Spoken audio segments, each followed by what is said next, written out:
Honourable Chris Alexander, the Minister of Immigration, Citizenship and Immigration Canada, and it's in regard to the deportation of Jose Figueroa. It says, Dear Minister Alexander, on behalf of the 1,500 members of the Langley Teachers Association, we urge that you act to stop the deportation of Jose Figueroa, a resident of Langley, BC, and give him legal immigrant status in Canada. Mr. Figueroa has spent 15 years in Canada to date and has a family of 3 children born in Canada. He has demonstrated a positive record as a resident of Canada. This is also recognized by the many people who have spoken out in support of Mr. Figueroa being granted legal permanent residence in Canada.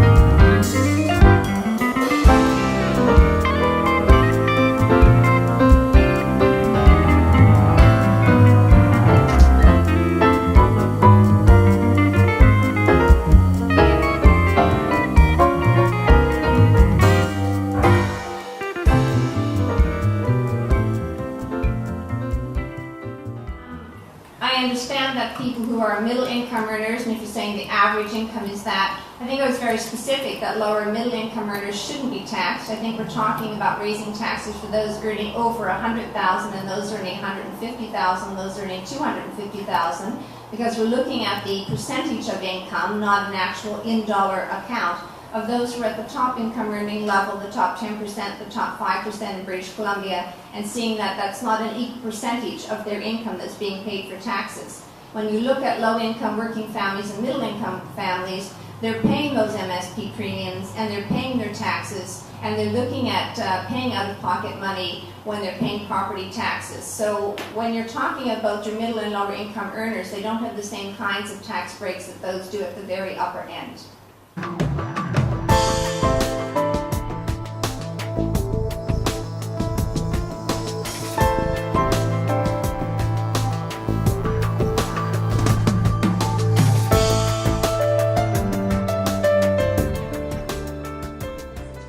Have you ever seen a friend hurt because of discrimination? I think we all can think of someone that has been. And have you ever been hurt yourself? Discrimination comes in many forms, including racism, sexism, homophobia, transphobia, ableism, ageism, and anti-Semitism, just to name a few.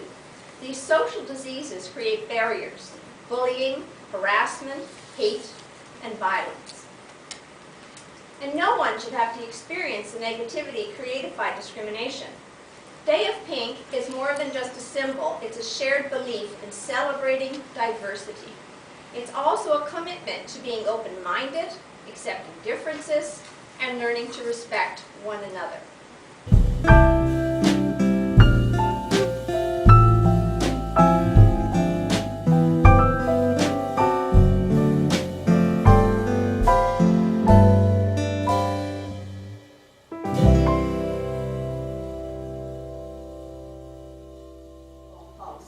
We want to work with you. We believe there's a need to create the policy, but we're long past the point of discussing whether or not a policy is required. And so therefore, I'd like to say to you that as a partner in this issue, we have already held public meetings. We would like to work with you to continue to hold public meetings. We would like to be able to address a motion to our members to work with you within the schools. But please let that work be about creating the policy and not discussing whether or not there is a need to have one.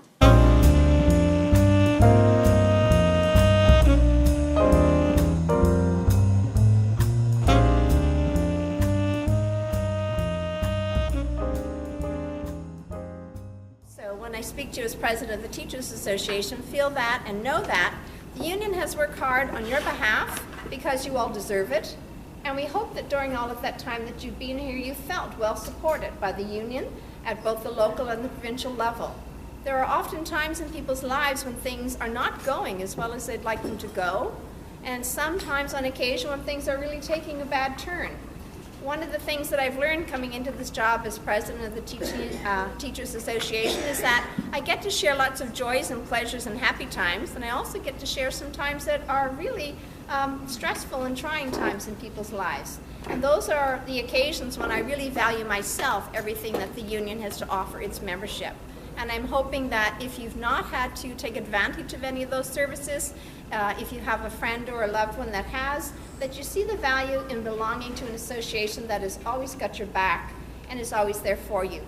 And I, as your local president, and all of our executive know that we also have that from you.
Proposal that would take from us our previous Supreme Court wins. It would also take from us the potential to implement any subsequent or future court wins. If we abide by E80 as the government has proposed it, then what they currently have for our Learning Improvement Fund would become part of our contract. They would then be able to cap the amount, and they would then be able to control the process. It would also take away any further conversation about class composition and class size. We are dealing with a board in Langley, although generally we have gotten along quite well with these trustees. I have to say that this is not a board that has ever presented a needs-based budget to the ministry, that has ever sent an appeal to the ministry saying that the underfunding is affecting the classrooms in a negative way, or that they feel that they should be looking at the actual cost instead of downloading additional increase such as MSP premiums.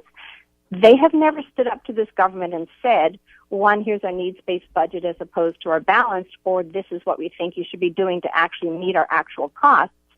And so if they're not going to be standing up for students and children in the classroom, then when they make a decision to reward themselves, the optics are very bad.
things that are intended to take effect immediately. One of them, for instance, being the 10 minutes per week added on to prep time for elementary teachers. If we don't ratify, that doesn't happen. In addition, until we ratify all of the articles that we signed off locally, which are huge improvements for us in many other different ways, we cannot have that language put into our collective agreement until the provincial agreement is ratified. So there's a whole host of domino effects that take place.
Resources that we're now able to refer our students and staff to in the community. So thank you very much for bringing this forward. I appreciate it.